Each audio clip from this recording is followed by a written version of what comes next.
ධර්මය සංසාරයේ කොයි තරම් පරණ දීර්ඝ ඉතිහාසයක් ඇති ගමනක්ද කාටවත් ඒ බව වැටහෙන්නේ නැහැ පින්වතුනි. බුදුරජාණන් වහන්සේ දේශනා කළේ නැත්නම් මේ අපගෙවා දමපු ඉතිහාස සංසාර ගමනේ මෙතන ඉන්න කවුරුත් මේ පොළොව තලයේ නේක වර රජ පදවිය ලැබලා තියෙනවා.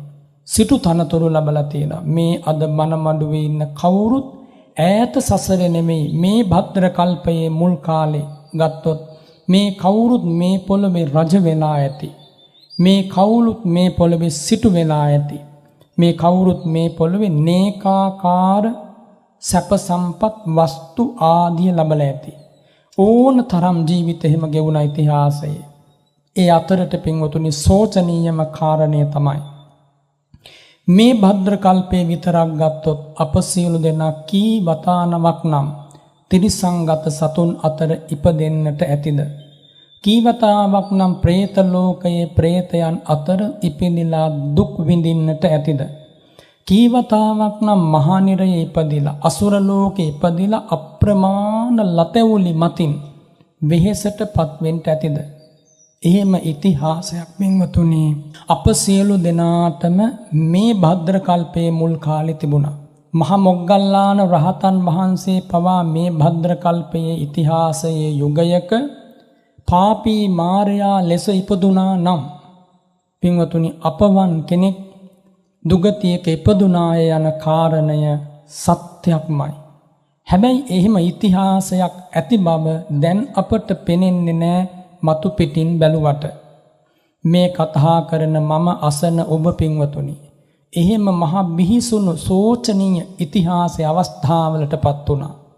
පාරමි පුරපු අපේ මහසත් බෝසත් උතුමන් වහන්සේ පවා මේ භද්‍ර කල්පයේ විතරක් කීයක් නම් අවස්ථාවල තිරිසන් ලෝකෙදී පාරමිතා පිරුවද?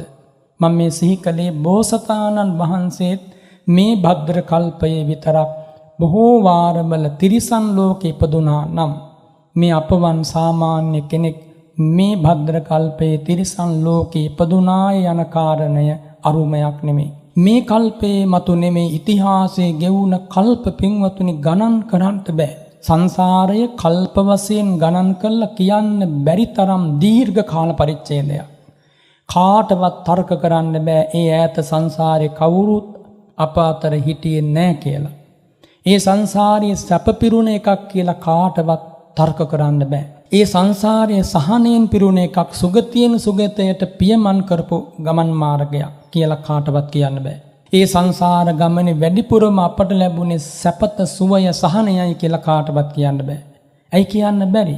එහෙම ඥාන දර්ශනයක් කාටවත් ඇත්තේ නෑ භාග්‍යවත් බුදුරජාණන් වහන්සේට හැර. ඒ බුදුරජාණන් වහන්සේට තියෙන විස්මිත වූ සර්වඥතා ඥානයෙන් සංසාරයේ සියල්ල දැකවදාලා ඒ ගෙවුන බිහිසුණු අඳුරු කුරිරු සෝචනීය සංසාරයේ පින්වතුනි බුදුරජාණන් වහන්සේගේ විස්මිත බුදු වැසින් හාත්පස දැකවදාලා ඒ සංසාරයේ දෙස බලා වදාළ බුදුරජාණන් වහන්සේ වදාලා ඒ සසර මෙන්න මෙහෙම එකක්. මේ සාමාන්‍ය මිනිසුන්ට කියලා දුන්නා ඒ සසර මෙන්න මෙහිම සංසාරයක්. ඒ සසරේ එකම කාරණයක් නිමිති කරගෙන හඬපු වාරවල සත්වයන්ගේ නිතු සංගලින් ගලපු කඳුළු දිය එකතු කරා නම් මහමෝදේ වතුරට වැඩි කියලා බුදුරජාණන් වහන්සේ දේශනා කළා. සංසාරය ගැන කියා දෙමින්.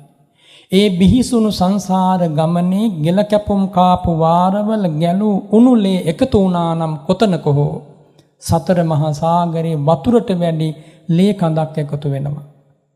ආන් එහෙම දේශනා කළා. ඒ සංසාරයේ මව්මල සොවින් මේ මිනිස් ලෝකෙ විතරක් ඉපදිලා අම්මා මැරිච්ච ශෝකයෙන් ගැලූ කඳුළුත් සතර මහා සාගරයේ ජලයට වැඩි. පියාමල සොවින්, නැගණිය මල සොවින්, මලනුවන් මල සොවින්, දියණිය මල සොවින්, පුත්‍රයා මල සොවින්, ආදරණීය භාර්යාව ස්වාමියා මල සොවින් හැඬු කඳුළු වෙන් එකතු වුණා නම් යම් තැනක සතර මහා සාගරයේ වතුර බරට වැඩි කඳුළු දියක් එකතු වෙනවා කියලා වදාළේ ශ්‍රීමත් බුදුරජාණන් වහන්සේ. සියල්ල දන්නා බුදුරජාණන් වහන්සේ. සර්වඥ විසරද ඥානෙ හිමි බුදුරජාණන් වහන්සේ. කිසිවෙකුටත් අභියෝග කළ නොහැකි දැවැන්ත බුදු බලයේ හිමි බුදුරජාණන් වහන්සේ.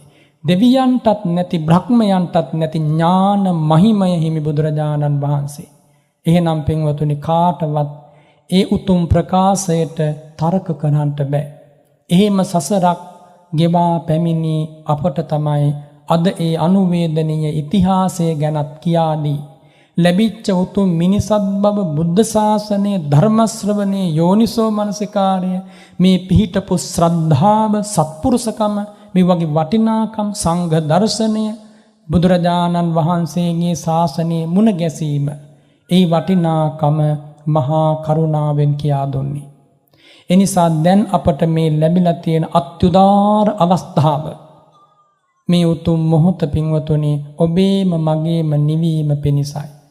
හරසුන් සසර ගමනක් නිමා කිරීම පිණිසයි.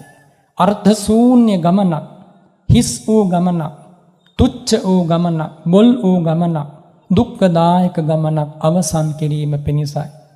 මුළු සසරකම හැඬුම් නිමා කරන අවස්ථාව අද මේ උදාපත් වෙලා තියෙන්නේ.